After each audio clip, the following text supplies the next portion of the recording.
des services que nous offrons à chaque citoyen, et ce, même dans les zones les plus reculées de notre pays.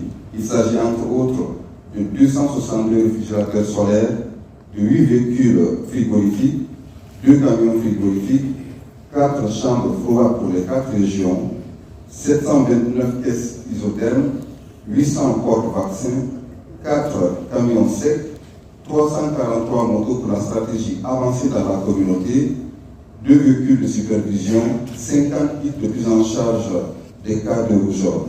Ces équipements représentent un investissement stratégique pour assurer la sécurité et l'intégrité des vaccins que nous administrons, car en garantissant leur conservation et distribution à des températures optimales, nous nous assurons qu'ils parviendront aux populations dans des conditions idéales avec toute leur efficacité. Tous ces acquis reposent sur la collaboration active entre plusieurs partenaires clés. Je tiens ici à exprimer et à réexprimer toute ma gratitude, ma profonde gratitude au Premier ministre du gouvernement chargé de la vaccination pour son soutien constant en faveur des actions de la santé et plus particulièrement de la vaccination. Excellence Monsieur le Premier ministre, votre engagement à nos côtés depuis le début de ce processus nous a galvanisés pour nous conduire finalement à ce résultat aujourd'hui qui sauvera à coup sûr des vies, des millions de vies et des générations toutes entières. Soyez-en vivement remerciés, Excellence. Zéro chambre froide dans les régions et d'une chaîne de froid peu fonctionnelle. Aujourd'hui, nous avons plusieurs chambres froides qui sont en cours d'installation dans les régions et comme cela a été démontré, plusieurs réfrigérateurs solaires en cours d'installation. De l'absence de matériel de vaccination, nous sommes aujourd'hui à une quantité importante et suffisante de matériel de vaccination. Je ne veux citer que ces actions-là. Votre vision reste très remarquée par l'ensemble des PTF, acteurs de la vaccination et du système sanitaire. Avec votre abnégation, nous sommes aujourd'hui au point d'arrivée, que dis-je, au point de départ pour que chaque enfant, chaque femme, chaque citoyen, dans chaque famille où il se trouve, soit vacciné pour éradiquer totalement certaines maladies.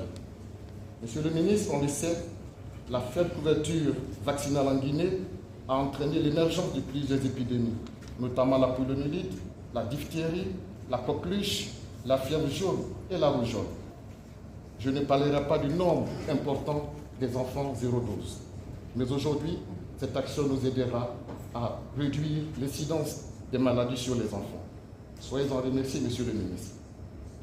Excellence, Monsieur le Premier ministre, chers collègues, comme je le disais, je voudrais saisir ce moment solennel pour saluer votre engagement et celui du gouvernement pour toutes les actions prises pour l'amélioration de la couverture vaccinale. N'êtes-vous pas le champion de la vaccination en Guinée? Vous l'êtes, Monsieur le Premier ministre. Je me souviens encore d'une réunion que vous avez voulu inviter à un jour. Vos collaborateurs et moi, nous nous sommes empressés pour vous rappeler que c'était un jour férié. Et vous avez dit, je cite, « Pour la santé des enfants, je n'ai pas de jour férié ».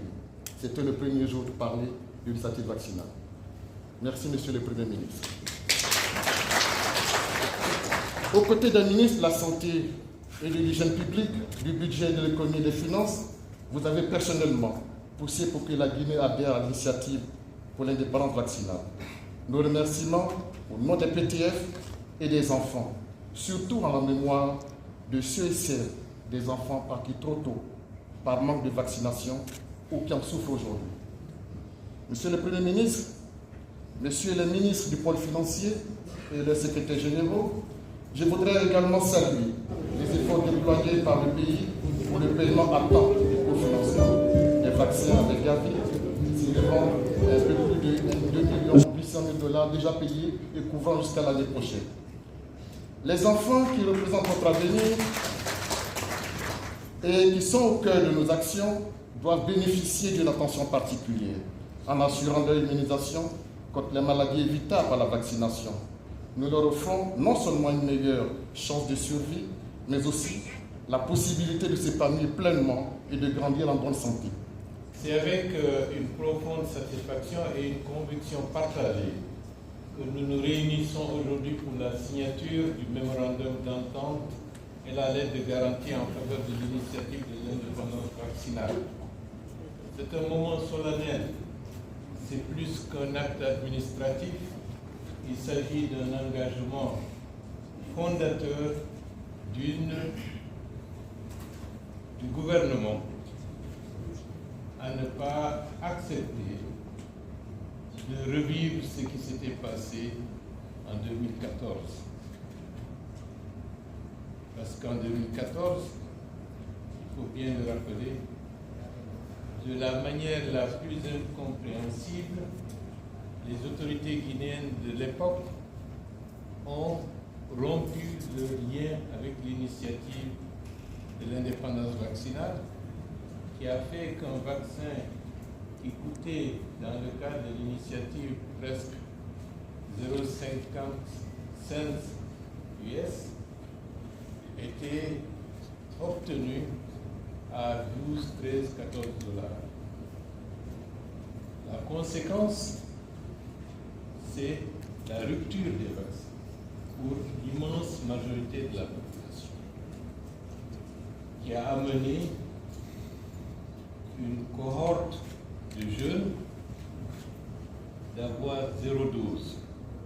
Cela veut dire qu'une frange très importante de la cour juvénile de ce pays a été pratiquement abandonnée